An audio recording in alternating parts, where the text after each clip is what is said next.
Like with WandaVision, I'm not going to do episode by episode breakdowns. I'm not going to do all the comic book references and Easter eggs.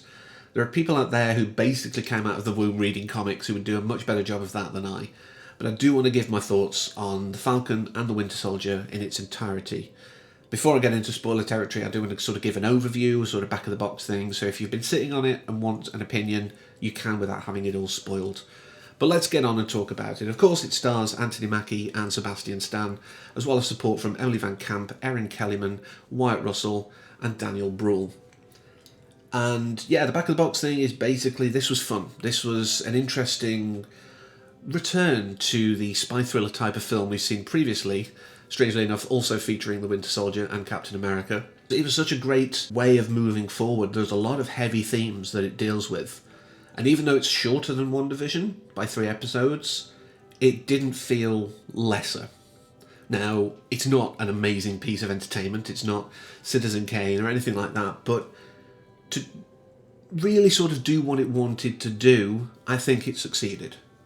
It told us a tale and led us to the next chapter, I guess, of the Captain America story. And I'm perfectly fine with that. I enjoyed it for what it was. There's some things I would have changed if I could, but I don't have that power. But like I say, I did enjoy it for the most part. So if you've been sat on it, you just want a quick opinion, go and watch it if you like the MCU at all. That's it. But now into spoiler territory. And I've got to talk about some of the actors here because Wyatt Russell came to my attention through Black Mirror's playtest episode, which I talked about a long time ago now. But I didn't realise then, and I didn't realise until probably about episode 3 or 4, that Wyatt Russell is the son of Kurt Russell. You can see a little bit of it in his face, but you can actually hear little bits of it in his voice, which is great. But I did find it quite funny and quite sad in some ways that people were hating Wyatt Russell for John Walker. But that's a good thing, technically, because it means he's portrayed the character so well that you cannot separate the character and actor. But it is a bad thing because people need to know that the character is not the actor.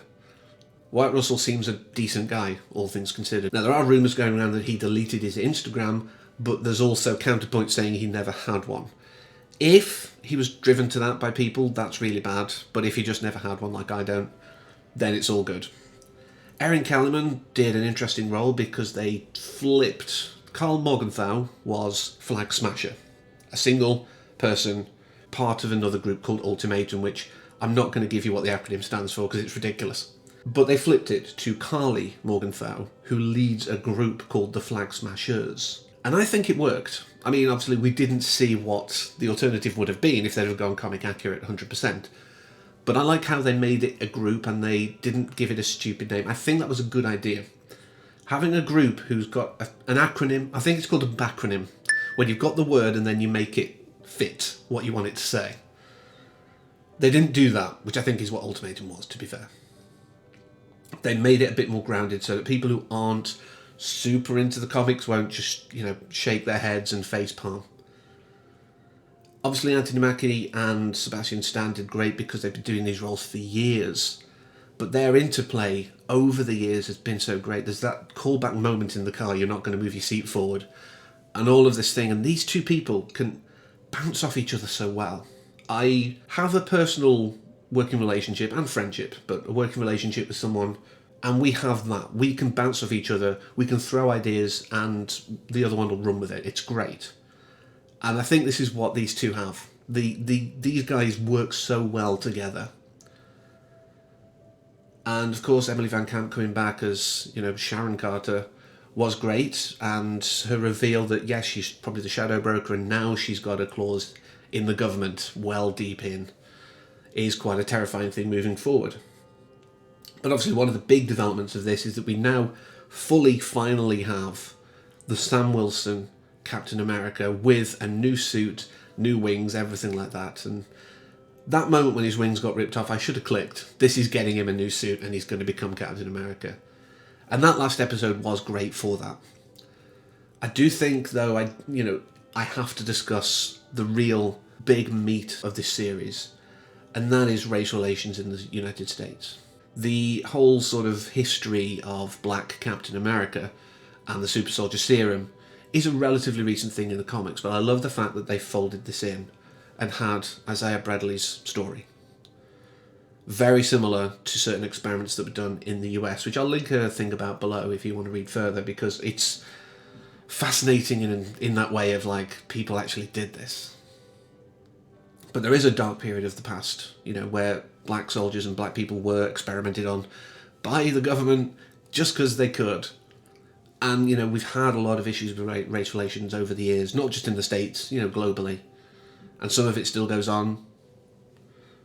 But this really sort of delved into that, and it had the right person to do it. There's a line that's said by Isaiah Bradley. They will never let a black man be Captain America. And yet Sam goes, no, I will make them accept it. And this is part of why his character's great. Because he sees adversity and goes, but what if I just made it happen? And we see this right from the first episode all the way through. He's all about pushing through adversity. The fact that this is a guy who has saved the world, not even just the US, but the world on a number of occasions, or been part of that at least. And he can't just get alone to help his sister out. He can't just, you know, do various things to make the world better because he was on the wrong side of a fight once. And that's the black struggle. That's the struggle of all people of colour. That's the struggle of anyone who isn't a very specific type of person. And whilst some may think it was preachy and why are you putting this in here, well, it's in the comics. You want comic accurate MCU, you've got to accept that this now is part of that. And like I say, I love that they did it. You've also got the very, very difficult idea that we had a Captain America for a period who, rather than what Steve or Sam embodied, the hopeful, positive side of the American spirit, the oppression through the guise of freedom version that is John Walker, Captain America. Because that's what he is. We're going to liberate you through force. And like I said earlier, you know, it's great that he did that role. He did it so well. And of course then, at the end, we have US Agent, who is a bit more of a grey area rather than just a bad guy. But this took some dark turns. It took some really heavy moments and made them just work. I was moved to tears a few times. And in that last episode, I think a few times during that. But like I say, it ended as you'd expect, where the world is back to a good position. We have Sam Wilson now in the role. We have Tara's probably going to step up to take over the Falcon role at some point in the future, hopefully. And we can now move on and wait for Loki. I think that's the next thing on our slate.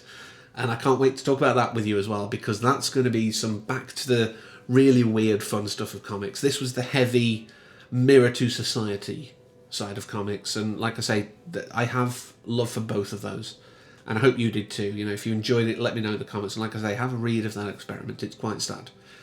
But next time, because I miscalculated, I'll be talking about Mortal Kombat 2021, so please join for that and everything else in the future.